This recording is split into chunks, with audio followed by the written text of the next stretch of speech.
Bueno, buenas tardes a todos. Les damos las gracias por acompañarnos una vez más en otro jueves de la UNAM. El día de hoy probablemente ya conocen al doctor Arturo Joel, que es el responsable del área de educación continua del campus de la UNAM. En esta ocasión es nuestro invitado especial y me voy a permitir a leer un poco de su gran trayectoria. Es el doctor Arturo Joel Padilla Córdoba. Es arquitecto restaurador de monumentos históricos y doctor en artes por la Universidad de Guanajuato, México. Director en instituciones privadas y públicas, académico de la Universidad Autónoma de México, Universidad Iberoamericana, Instituto Tecnológico en Estudios Superiores de Monterrey y Universidad de Guanajuato a nivel licenciatura y posgrado. Ha formado parte de diversos consejos, además de conferencias y publicado investigaciones en revistas, entre las que destacan la Universidad de Vic de Cataluña y la Universidad Politécnica de Valencia. De sus publicaciones recientes destaca Deshabilitado ensayo sobre arte contemporáneo, Laberinto 2018, y Dispositivos de arte conceptual, Laberinto 2017. Fue director general de Fórum Cultural Guanajuato del 2012 al 2019. Ha realizado proyectos de conservación, entre los que destaca la restauración del Museo de la Ciudad de León y del Convento Fray Juan de Sagún en Salamanca, Guanajuato.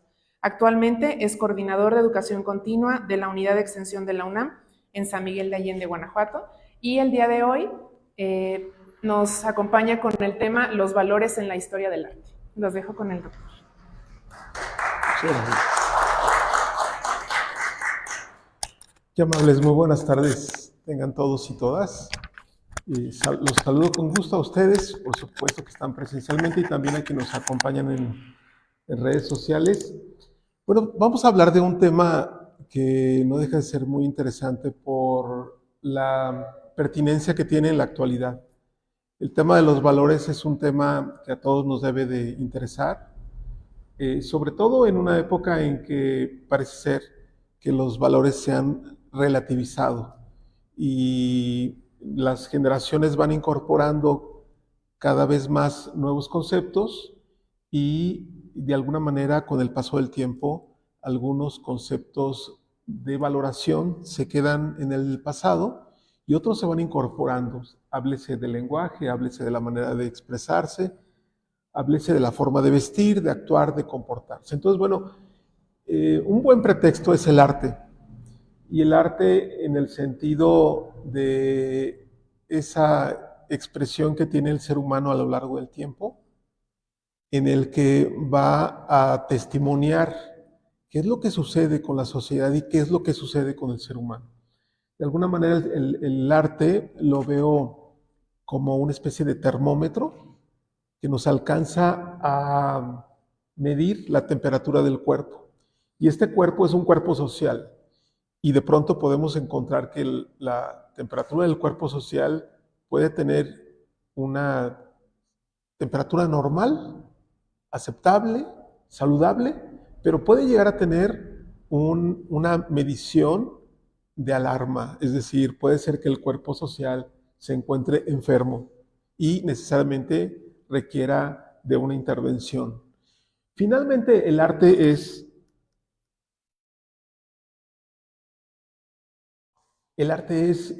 una forma de generar no solamente sentimientos, no estamos hablando de sentimientos, yo diría que más que otra cosa estamos hablando de pensamientos.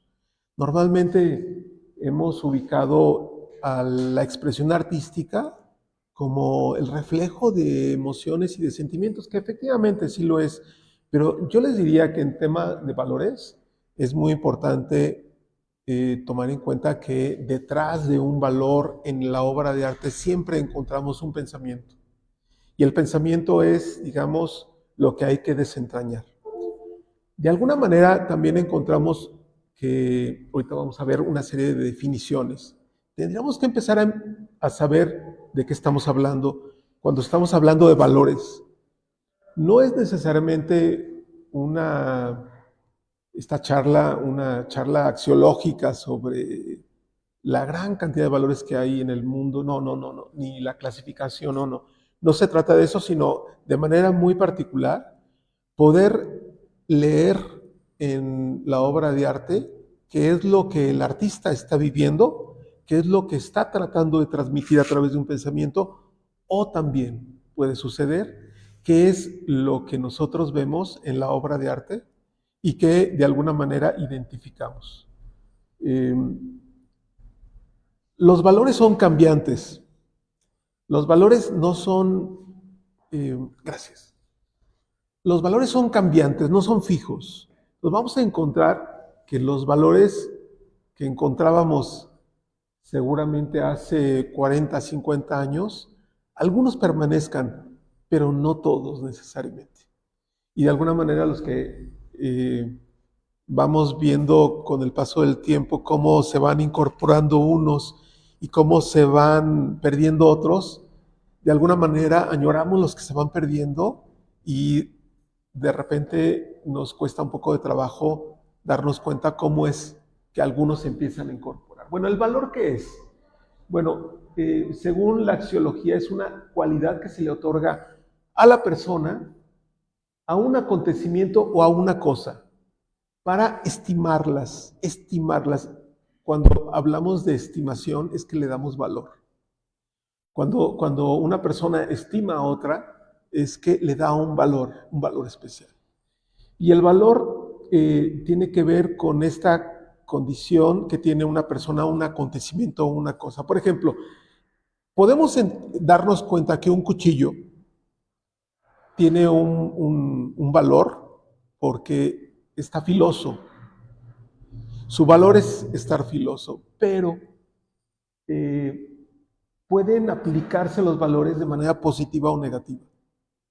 Con esto quiero decirles que un cuchillo que está filoso puede servir para cortar una hogaza de pan, pero también puede servir para lastimar a una persona.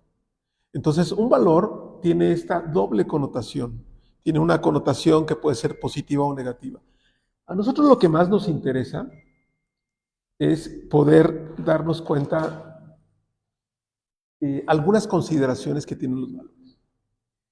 Primero, los valores van cambiando conforme la sociedad también va cambiando.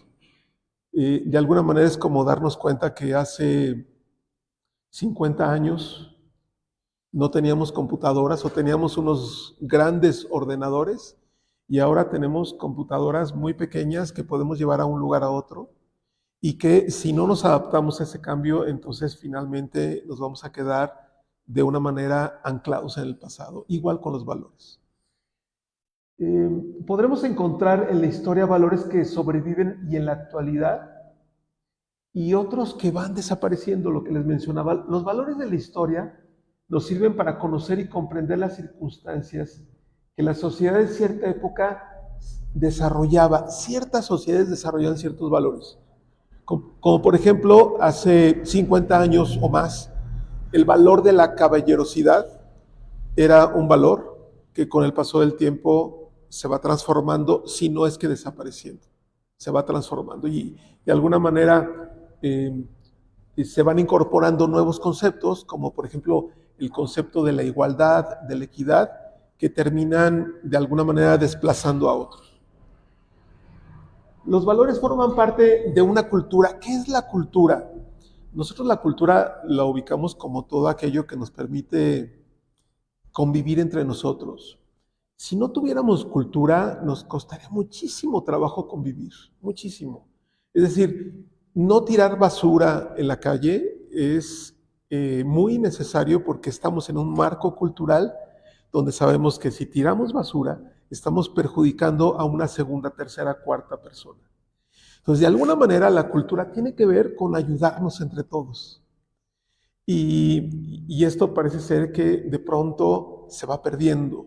Es decir, de repente parece ser que no nos ayudamos entre nosotros, o algunos sectores más bien no se ayudan y otros sí. Un ejemplo de ayuda, por ejemplo, es darnos cuenta que podemos ayudar a una persona a asistirla en una situación de crisis y un acto de indiferencia podría ser exactamente lo contrario, es decir, una postura en la que no me importa lo que pasa con la otra persona y peor, perjudicar a la otra persona con voluntad. Eso sería peor. El valor, entonces, bueno, lo entendemos que son ideas, que son convicciones, que son principios, que se evalúan y que son el resultado de procesos sociales. Son de alguna manera entidades objetivas. De ninguna manera el valor es subjetivo, no lo podemos subjetivizar. Es muy, muy concreto y es muy objetivo. Y nos damos cuenta que tendríamos nosotros también que saber qué es, por ejemplo, la historia, que es una ciencia. Si la ubicamos como ciencia, entonces la ubicamos como una forma muy metodológica de entender qué es lo que ha sucedido en el pasado. La historia, nos dicen, la han contado los triunfadores y los vencedores. Bueno, esa no es historia. Tampoco es historia lo que nos hablan los, los grupos de poder para beneficiarse de esos propios discursos. La historia es un proceso científico, es una ciencia. Y para ello tendríamos que saber que la historia del arte también es una ciencia. El arte es un concepto que se ha venido modificando con el paso del tiempo. Cuando hablamos de arte, no siempre hablamos de lo mismo. Los griegos, que es, digamos, quienes nos heredaron el concepto, entendían el concepto tecne, que era hacer bien una cosa.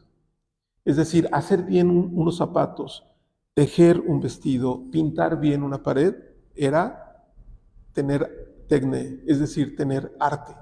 El ars viaja, el concepto viaja a Roma, y Roma asume exactamente el mismo concepto que los griegos, porque prácticamente todo lo copian, y se nos va quedando a lo largo del tiempo y de los años esta idea de que algo artístico es algo bien hecho, incluyendo el siglo XX y todavía el XXI.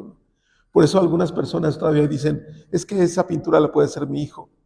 Y es que a lo que se refieren es que finalmente todavía algunos sectores de la sociedad piensan que algo bien hecho tiene una condición artística y no.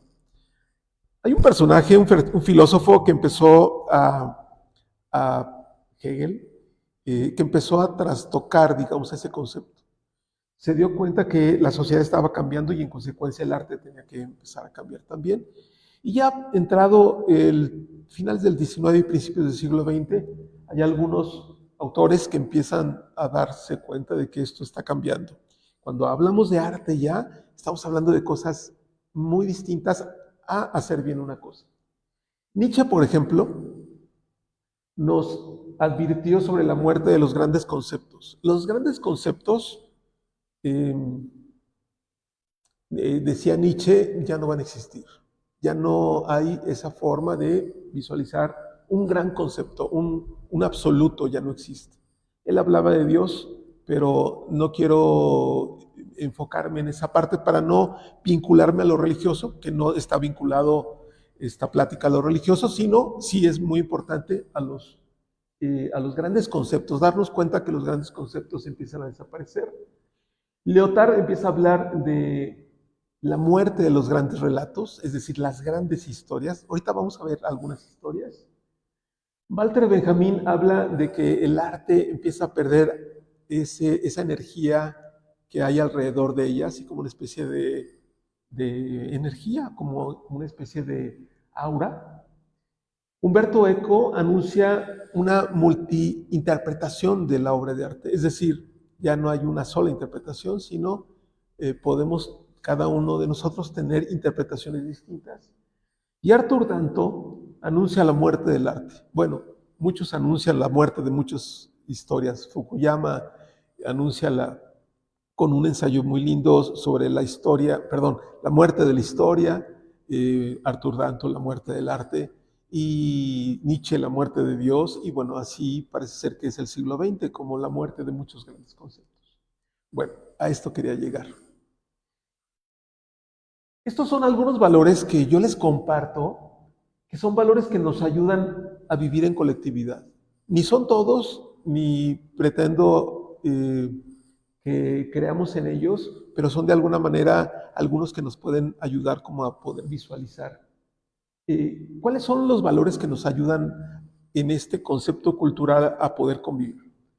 El compromiso, la lealtad, la solidaridad, la verdad, la valentía, la tolerancia, la compasión, la empatía, la justicia, la convicción, la inclusión, la diversidad, la colaboración, la trascendencia, el propósito, la diversidad, la voluntad, la humildad, la belleza, la autenticidad, el amor, la bondad, la generosidad, la amabilidad, la sinceridad, la congruencia, la paciencia, la gratitud, el perdón, la responsabilidad, el respeto, el esfuerzo, la perseverancia, la constancia, la alegría y un largo etcétera.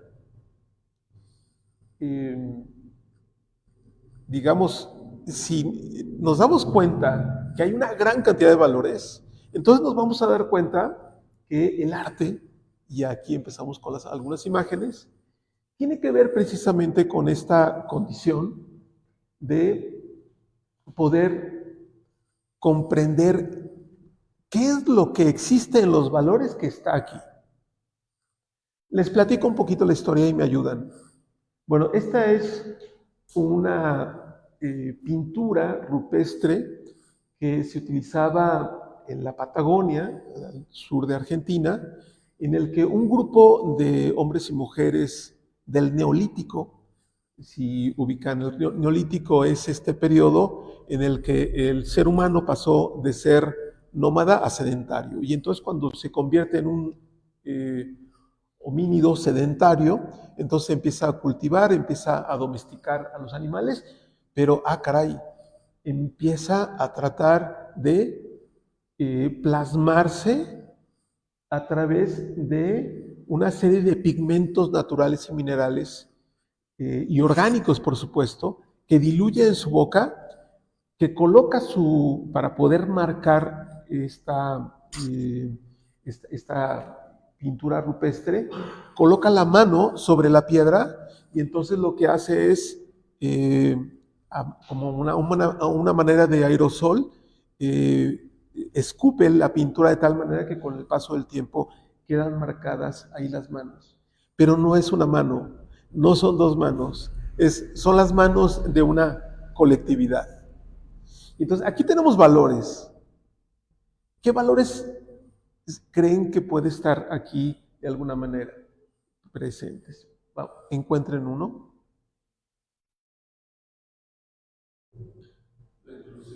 Inclusión. La inclusión. Podemos encontrar la diversidad, podemos encontrar la colaboración, podemos encontrar la trascendencia, la solidaridad, por supuesto. Ahí está, y estamos hablando de seres humanos que tienen que ver precisamente con un proceso simple. Ahora, si nos vamos con el paso del tiempo de manera muy vertiginosa, ya resulta a lo mejor así de golpe un poco difícil comprender cuáles son los valores. Tendríamos que saber un poquito la historia y se las cuento.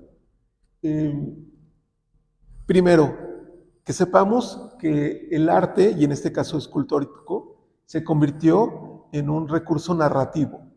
Es decir, esta escultura del Laoconte nos cuenta una historia. No es una escultura por ser una escultura, sino es una escultura con una narrativa. ¿Y quién es Laoconte y sus hijos?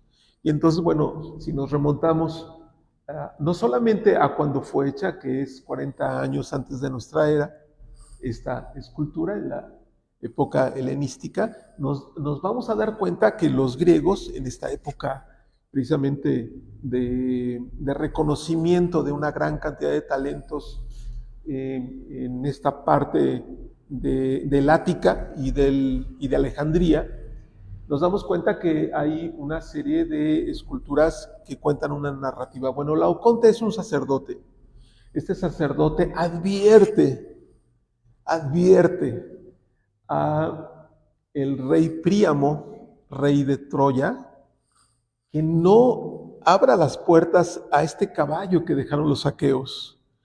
En la guerra de Troya, si recuerdan un poco, esta guerra donde Se identifica a Aquiles, Príamo, Héctor, el hijo de Príamo, Ecube, a la esposa de Héctor. Nos damos cuenta que, pues que pasan 10 años y que la guerra no hay ganadores.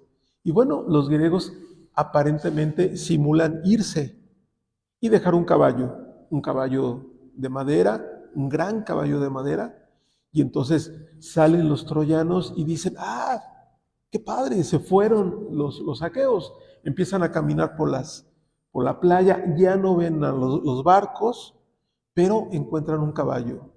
Y entonces Príamo se acerca, Héctor ya había muerto, y también Aquiles había muerto, pero Príamo con su esposa se acercan al caballo y dicen, ah, caray, esto no lo trajeron los dioses. Y entonces Laoconte se acerca y le dice, no, espérense, no lo metan detrás de los muros, porque esta es una maldición. ¿Cómo va a ser una maldición si esto lo mandan los dioses? Entonces, de alguna manera, los dioses juegan con los seres humanos. Y entonces meten el caballito detrás de los muros y resulta que adentro del caballo se encuentran algunos de los soldados que terminan destruyendo Troya. Entonces, en castigo, lo que sucede es que mandan Neptuno, es el dios que estaba aliado con los troyanos, termina mandando una serie de víboras, no solamente para matar a Laoconte, sino también a su descendencia. Y esto es como parte de esta escultura que aquí tenemos. Otra pintura muy importante, yo diría, es esta pintura que se encuentra en la Capilla Sixtina.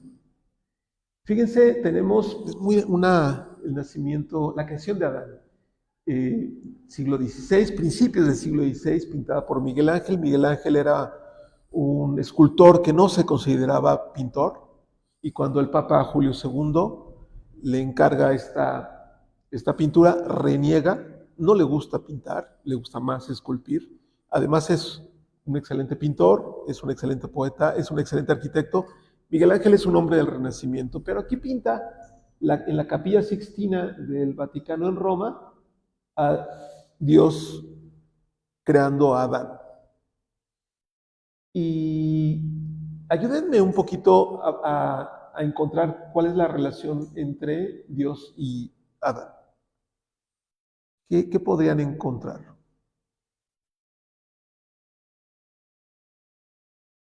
¿Les ayuda un poco? En la Biblia dice que se hace el hombre a la semejanza de Dios. Ok, este es un punto importante. Bueno, Adán está desnudo. Dios tiene la figura del ser humano, pero está vestido. Es una condición importante, es decir, la desnudez y la vestimenta dan condiciones distintas. Dios permanece conducido por una serie de ángeles mientras Adán se encuentra en la tierra, se encuentra apoyado. Y algo muy importante es que tienen una relación horizontal.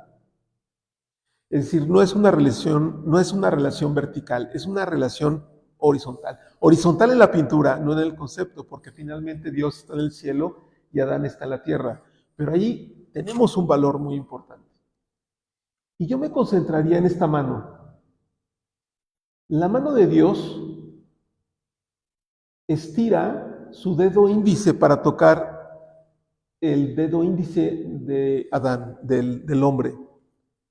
Pero Adán lo tiene ligeramente caído. ¿Qué valor tenemos ahí? Humildad de parte de Adán. Ok, muy bien. Humildad.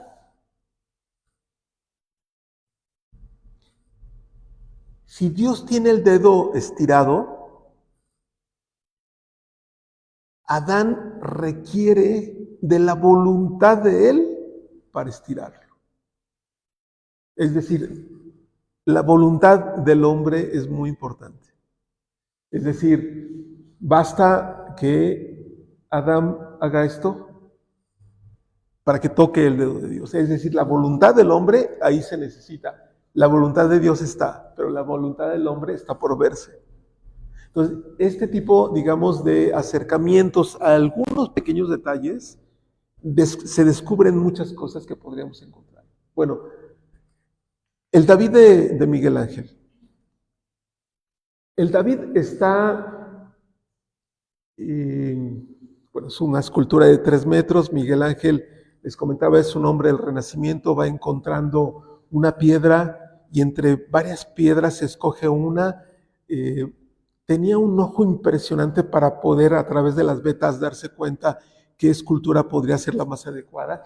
Y cuando está en el lugar donde se explota la cantera, dice, esa piedra es la mía.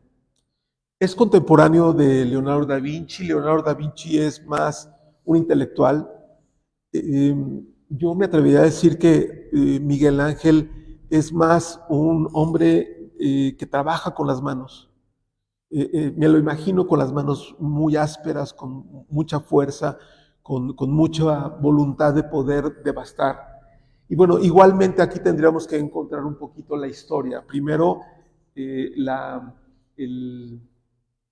amor que se le tiene al cuerpo humano, la presencia de la figura humana, la dignidad que tiene la figura humana desnuda.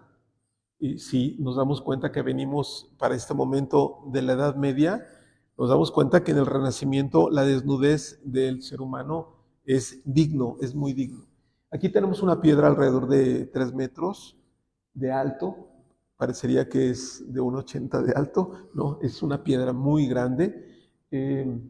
David ve a lo lejos. Nos imaginamos, ahí está la parte narrativa, que ahí está enfrente Goliat. Nos damos cuenta que tiene que bajar su onda y tirar una piedra y derrumbar aquel poderoso soldado de los filisteos. Y también nos damos cuenta que este personaje se va a convertir en el rey David.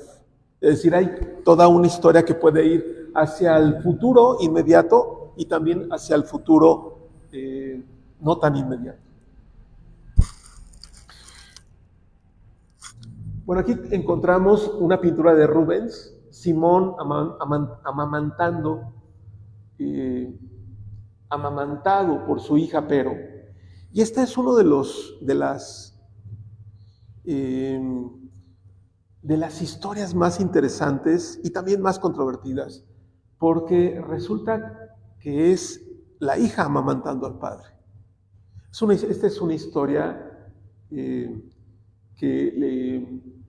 se clasifica como carité romana.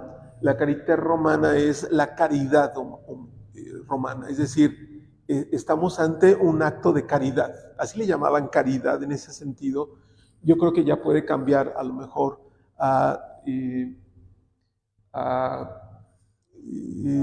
amor.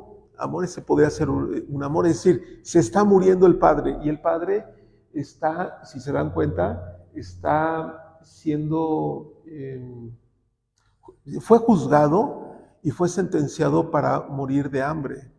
Y entonces cuando su hija va a ver a su padre, le duele mucho ver a su padre que está muriendo. Entonces ella obviamente no tiene alimentos porque los soldados, los celadores, no le permiten ingresar alimentos, pero ella sabe que puede alimentar a su padre a través de la leche materna y lo hace.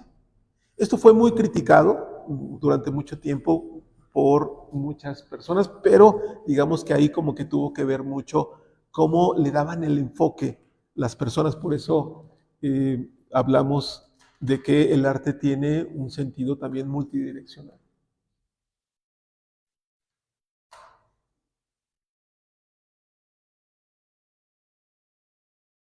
Bueno, del lado izquierdo tenemos las 3 gracias de Rubens y del lado derecho tenemos la primavera, que termina siendo también las 3 gracias de Botticelli. Si nos damos cuenta, la de Botticelli es más antigua, es del siglo XV, y la de Rubens es posterior. Rubens hizo estas tres hijas de Zeus, que terminan siendo la representación de un estado de ánimo de Rubens. Rubens llegó un momento de su vida en el que creyó que su vida iba a ser un desastre. Cuando se muere su primera esposa, él la amaba profundamente, se queda viudo, entra en un proceso de depresión muy hondo y tiene la fortuna de enamorarse de una segunda esposa. Y cuando sucede esto, empieza a dar gracias, pero no solamente encuentra el amor por segunda vez, sino que también su taller empieza a florecer. Empiezan a encargarles mucho trabajo, empieza Rubens a tener mucho éxito en la vida. Y llegó un momento alrededor de los 58 años en el que se sentía pleno, muy pleno, y él necesitaba dar gracias. ¿Cómo iba a dar gracias él? Bueno, lo hizo a través de la pintura, de estas tres gracias, que no es propiamente las tres gracias en el sentido de agradecimiento, sino gracia en el sentido de una cualidad femenina. Y la musa que tenemos del lado izquierdo es su segunda esposa.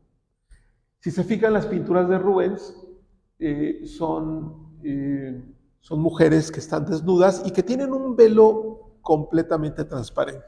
Inclusive que nos damos cuenta que arriba del lado izquierdo el velo ya lo colgó de un árbol. Del lado derecho no alcanzamos a ver muy bien, pero ahí está Cupido, ahí está escondido Cupido. Y comparativamente con el lado derecho nos encontramos que Botticelli las tres gracias las pinta más vestidas, aunque finalmente con una serie de sedas un poco transparentes.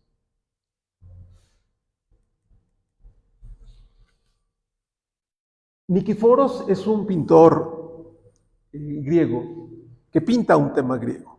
Aquí tenemos a Antígona y a Polinices. Polinices, el significado de Polinices es como especie de vagabundo, pendenciero. Pendenciero es la palabra más correcta, más que vagabundo.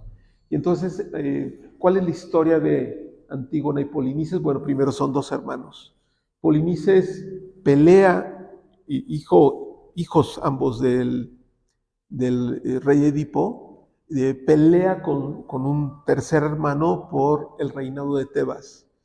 Los dos hermanos mueren y termina siendo pues una condición muy penosa, porque el tío es el que se queda con el reinado de Tebas, pero el tío da una sentencia a Polinices muerto. La sentencia es que debe de quedar insepulto. Para los griegos, quedar insepulto era realmente destinar a el muerto a un viaje por el inframundo muy doloroso. Y entonces lo que hace Antígona, desobedeciendo todas las leyes de Tebas, es que ella, por piedad, amor, lealtad, agradecimiento, fraternidad, filialidad a su hermano, lo sepulta.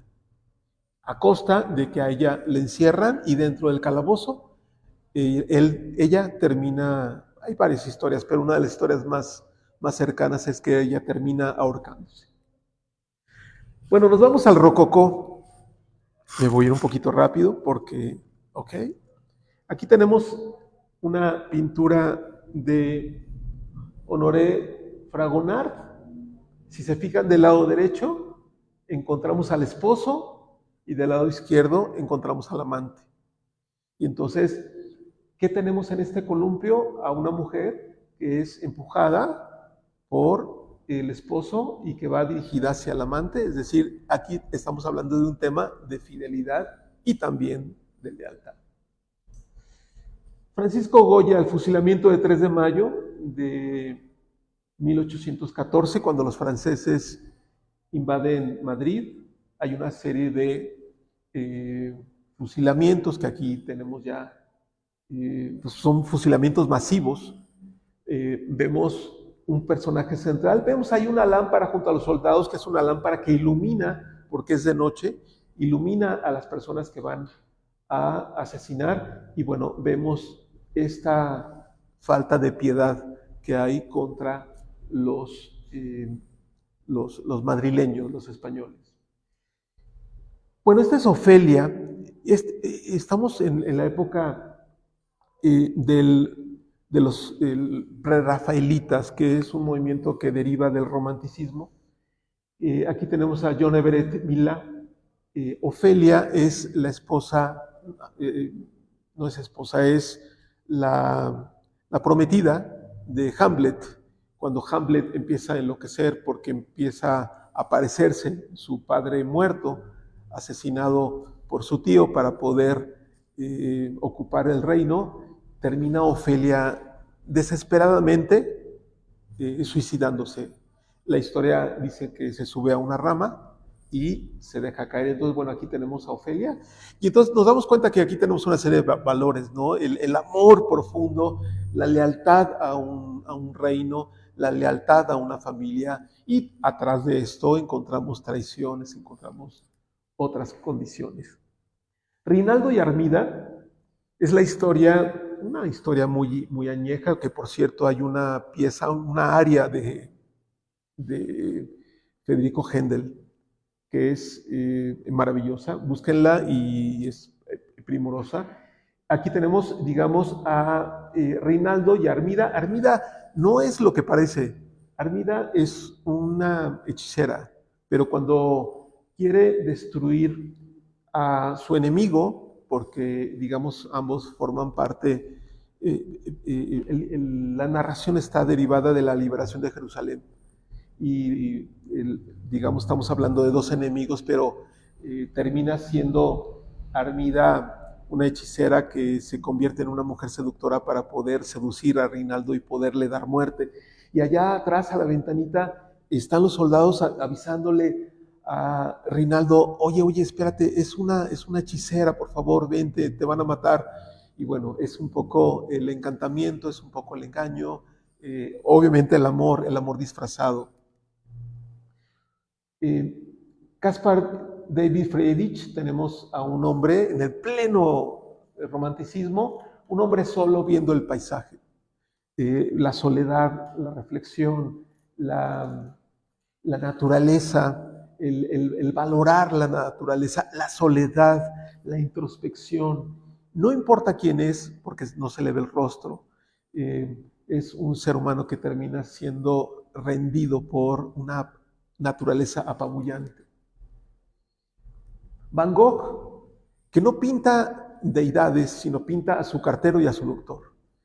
Van Gogh era un personaje que tenía, un pintor que tenía una fuerte condición de esquizofrenia, sufría mucho, era un hombre muy solo y su refugio era la pintura. Pero ¿quiénes eran sus amigos? Pues nada más y nada menos que el cartero que le llevaba las cartas de su hermano y el doctor que lo atendía. No había más. El beso de Klimt, que podríamos, si podemos comparar el beso de Klimt, es un beso amoroso, un beso muy sensual, un beso muy cariñoso, muy tierno, con un beso de dos desconocidos que no se ven a los ojos, que no se conocen. Esta es una pintura de Magritte, ya estamos en el surrealismo en pleno siglo XX. La época azul, que refleja mucho el estado de ánimo de Picasso de 1901 a 1904, entra en una profunda depresión por el suicidio de uno de sus grandes amigos, que termina, uno de sus grandes amigos se enamora de una mujer y esta mujer termina enamorado de otro personaje, y el amigo va y trata de matar a su a su amante, pero falla el tiro y es un drama. El caso es que el amigo más cercano, que era catalán, el más cercano en Cataluña de Picasso, se suicida y empieza a pintar temas tristes, temas de pobreza, soledad y abandono. Y bueno, Picasso también en el Guernica pinta esta destrucción que hay, pero terriblemente, ¿qué les puedo decir? Pues un ataque de lesa humanidad del ejército nazi a Guernica, con permiso, obviamente, de Franco, para poder ver cómo las armas podían destruir a una población. Entonces, Picasso pinta este mural y nos damos cuenta que México también tiene sus propios murales y sus propios narrativas. Clemente Orozco, vemos esta posrevolución, esta condición de México en el ámbito moderno, es decir, la presencia de la máquina, la presencia de la prostitución, la presencia de las armas, la violencia. Es rojo, es incendiario, es violento, con una hermosísima composición. Pero también Siqueiros se va, digamos, un poquito a la narrativa de la historia. Tenemos a Cuauhtémoc, pero Cuauhtémoc está vestido, está con su armadura española, venciendo a un ¿cómo se llaman estos personajes míticos, estos caballos con cuerpo de hombre? Finalmente, ahorita me acuerdo, nos damos cuenta que del lado derecho encontramos, digamos, a este animal mítico cayendo, atravesado por una lanza, y nos damos cuenta aquí de esta presencia de lo que es ya la mezcla de dos culturas. Jorge González Camarena, con un hermoso colorido en Bellas Artes. Vemos aquí la liberación, un hombre que empieza a desprenderse de las ataduras, de los amarres para poder expresar su propia condición de ser humano. Del lado izquierdo vemos a un mexicano amarrado, pero parece ser que ya es un cadáver. Junto a él vemos el cuerpo de una mujer. Es una mujer, parece ser de raza originaria, y del lado derecho, en el otro extremo, vemos a una mujer en rojo, de frente, con una energía ya propia.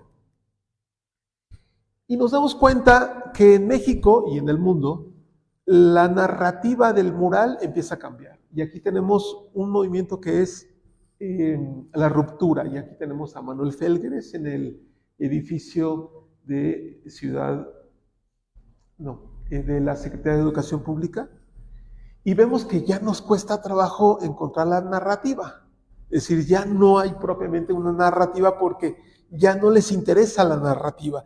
Es decir, aquí podemos leer un poco la narrativa de una persona esclavizada, de las amarras, de las cuerdas, pero aquí ya no.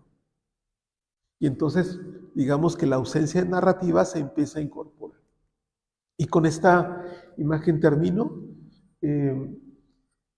Un poco ya llegando al siglo XXI, y aquí ya tenemos mucho de lo que es el arte contemporáneo, el videoarte, nos damos cuenta que Francis Salis es un artista belga que vive en México, huye de su país porque le interesa no realizar su servicio militar en Bélgica, y entonces se viene a México.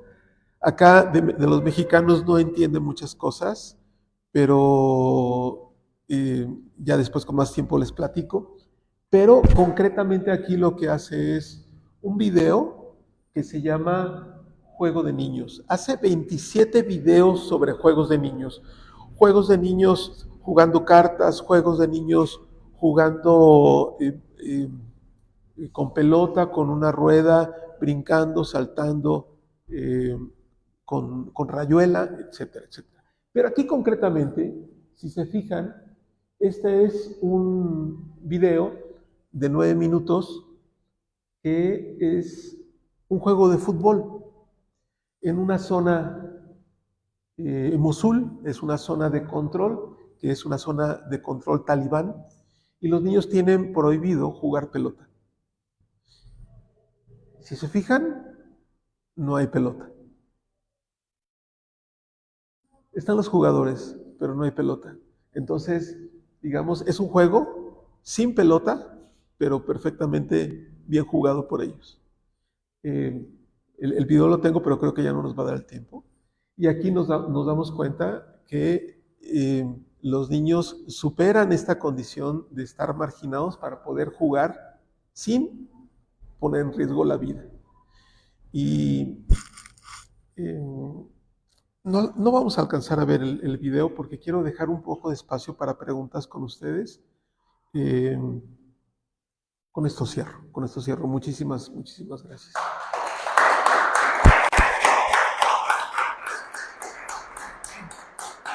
No sé si tengan alguna pregunta que tengan en puerta. En redes sociales tenemos. ¿Sí? Vale. Centauro era lo que hace rato. Centauro, sí. Sí, lo que pasa es que quise concentrar mucho la atención al centauro. Perfectamente, muchas gracias. Tenía Me quedo con la idea de que atrás de cada cuadro hay una historia. Y eso no lo tenía yo pensado. Que si fuera, y es muy interesante. Sí, detrás de cada obra hay una historia. Hay que preguntarnos qué historia. Y yo diría que investigarla. Y cuando la investigamos, podemos encontrar más cosas, porque inclusive hay pequeños rasgos, como por ejemplo, hay cupidos, eh, hay datos, inclusive los propios colores nos dan información. Entonces, no es solamente un tema de contemplación, sino es un tema de ir descifrando. Hay que ponernos enfrente de la obra de arte y hay que empezar a hacer lectura, e inclusive a tomar nota y poder sacar conclusiones. ¿Qué sentir, no? De lo que uno está viendo, percibiendo? ¿Qué sensaciones es lo que...? Bueno, una parte son las sensaciones, pero otra parte son los pensamientos. Las sensaciones pueden ser como muy diversas entre nosotros, pero los pensamientos son muy objetivos y los valores son muy objetivos. Los valores vienen del pensamiento. Entonces, yo diría que sí, las emociones, pero también el pensamiento hay que detonarlo para poder ver qué valor tenemos ahí. Por ejemplo, el valor de saber escuchar, el valor de tener paciencia, que de repente son valores que empezamos a perder. En las obras de arte están ahí muy claras.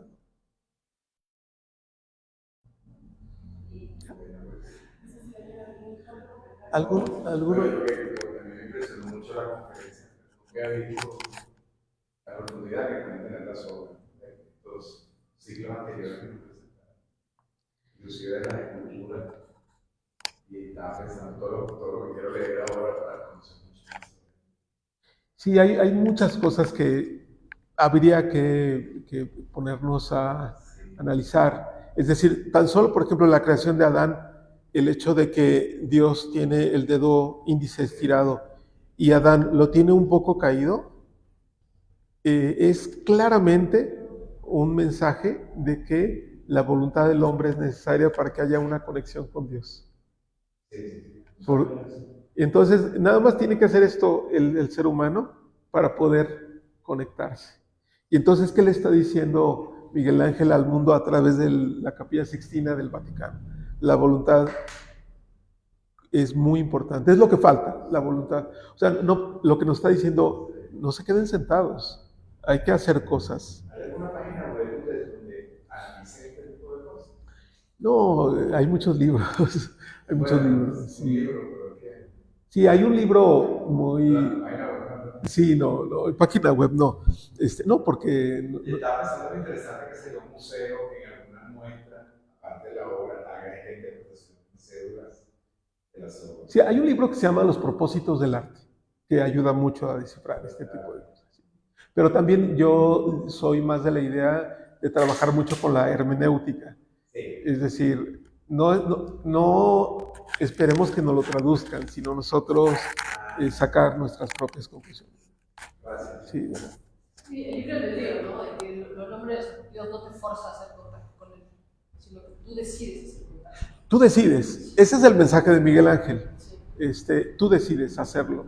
Y bueno, hablando de Miguel Ángel, pero por ejemplo, hablando por ejemplo de la cultura musulmana, los musulmanes tienen prohibido la representación del profeta y de Mahoma, del profeta Mahoma y de Alá, de Dios. No hay representaciones. Entonces hablan mucho del vacío. De hecho, las mezquitas tienen un espacio donde está el vacío. El vacío es donde se encuentra esta energía que es la representación de Dios. Entonces, bueno, hago también esta equivalencia porque habría que revisar también todas las religiones, las expresiones de las religiones a través de las obras de arte. Son bien interesantes. Sí, sí. Sí, dentro de la cuestión del arte se podía visualizar como desde la época rupestre, digamos, en las cavernas, la pintura, lo que nos dejaron los antepasados, y se pudiera también observar las culturas inca, la hindú, los chinos. Bueno, es un proceso histórico que como que hay que tomar mucho en cuenta. Por ejemplo, en México, todo lo que se perdió con la influencia española, que vino a hacer un destroce de la cultura mexicana, pero en sí el arte rompe las barreras que detienen el destino de la humanidad, así propiamente dicho. Y ese es el arma con que podemos salir adelante, porque desde que el hombre nace, al mirar el cielo, al relacionarse, socializar, tiene que ir buscando su lugar, con quién me voy asociando, hacia dónde voy, y pues lo vemos en la proyección de la ciencia, hasta dónde vamos ahorita con la tecnología artificial, por ejemplo. Se podía reconstruir a toda aquella época. Sí, por supuesto. Ahora, también es muy importante darnos cuenta que la sociedad va cambiando y el concepto de arte va cambiando. Es decir, no estamos hablando del mismo. Cuando hablamos del amor, por ejemplo, el amor del siglo V después de Cristo no es el mismo amor del siglo XV, no es el mismo, cambia. Tampoco el arte es el mismo. Entonces, de repente, cuando hablamos del arte, parece que todos entendemos de qué estamos hablando y no siempre sabemos si estamos hablando exactamente de lo mismo.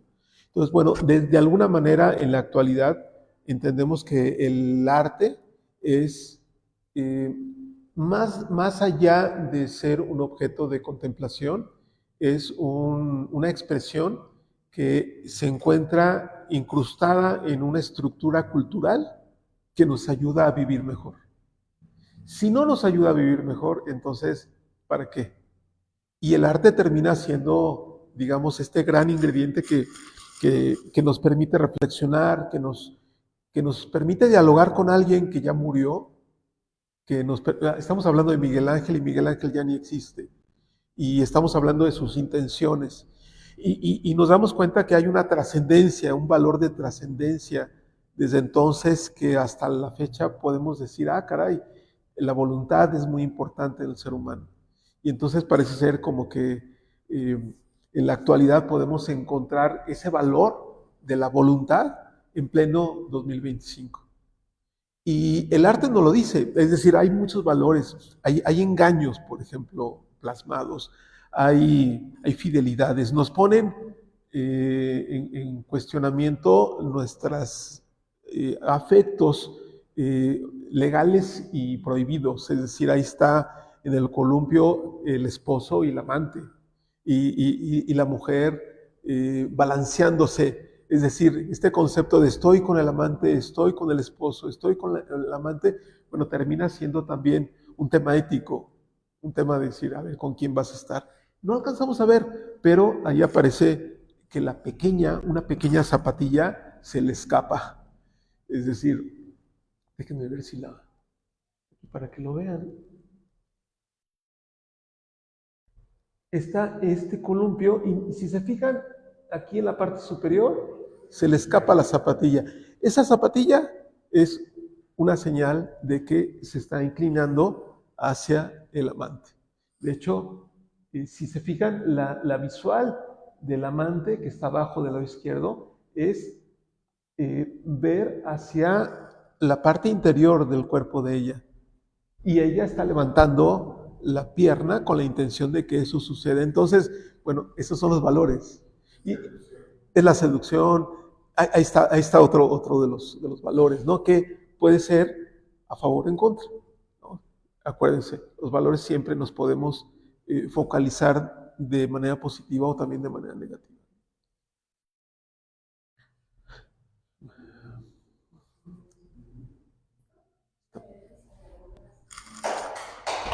Gracias.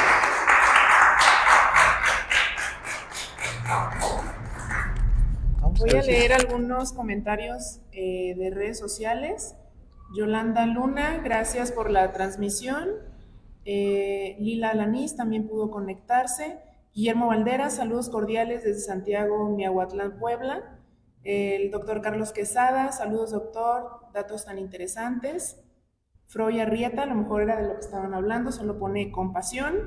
José Alberto López Centurión, excelente ponencia de Claudia Valencia. José Alberto López, extraordinario doctor Padilla. Los que hemos sido afortunados de escucharlo en sus diplomados, es una invitación a seguirlo. Muchas gracias. Muchas gracias, Leslie. Y pues bueno, un gusto estar aquí con ustedes. Se transmite a Facebook, ahí va a quedar depositado y posteriormente lo vamos a subir a YouTube por si quieren volverlo a revisar. Y bueno, qué privilegio estar con ustedes. Muchísimas gracias. Muchas gracias.